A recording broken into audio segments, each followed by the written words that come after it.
2024, ce sont près de 400 000 enfants qui sont concernés par un placement ou un suivi. Et plus de 200 000 sont arrachés à leur famille pour être placés en foyer ou en famille d'accueil. Plus de 10 milliards de bénéfices concernant les placements abusifs l'année dernière. C'est plus de 200 000 enfants arrachés à leur famille. J'appelle l'ASE, moi, l'abus sexuel enfant et non pas l'aide sociale à l'enfance. Vous le savez, il y a de la prostitution. Il y a des enfants qui sont livrés eux-mêmes dans des hôtels ou dans des appartements avec des éducateurs qui s'en occupent pas et donc qui les mettent en danger. Certains ont des pathologies psychiatriques ou psychologiques qui font qu'ils ont besoin d'un traitement, une surveillance et tout ça. Vous avez bien entendu, des centaines de milliards d'enfants, des milliards d'euros, près de 10 milliards d'euros de budget chaque année. C'est plus que celui de certaines grandes administrations françaises. Et l'argent coule, pendant que les parents, eux, s'effondrent. Rien à voir puisque les éducateurs, soi-disant éducateurs, sont des jeunes complètement irresponsables qui ne sont pas formés, qui passent parfois leur journée, comme me l'ont dit beaucoup de patients, à jouer aux jeux vidéo, enfin à pas s'en occuper, à prendre même parfois l'argent qui est réservé aux jeunes, enfin bon.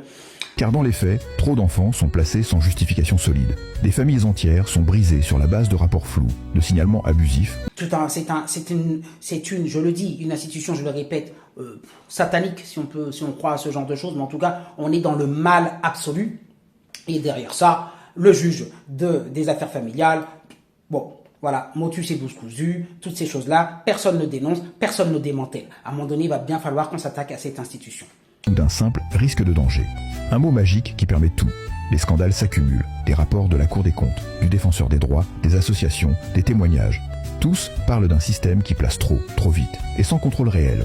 Donc postez vos commentaires si vous êtes dans cette situation, si vous connaissez quelqu'un qui a été, entre guillemets, désenfanté, c'est-à-dire qu'on a arraché l'enfant à la famille, ça arrive assez fréquemment, de manière abusive, ça part parfois de l'école ou d'une dénonciation au CMP, par exemple, quand vous allez soi-disant au centre médico-psychologique pour vous faire aider parce que vous avez un enfant en difficulté, eh bien, hop, on fait remonter un signalement. Les enfants sont parfois maltraités dans les foyers censés les protéger, et les parents sont écartés, ignorés et même criminalisés pour avoir voulu garder leur enfant auprès d'eux.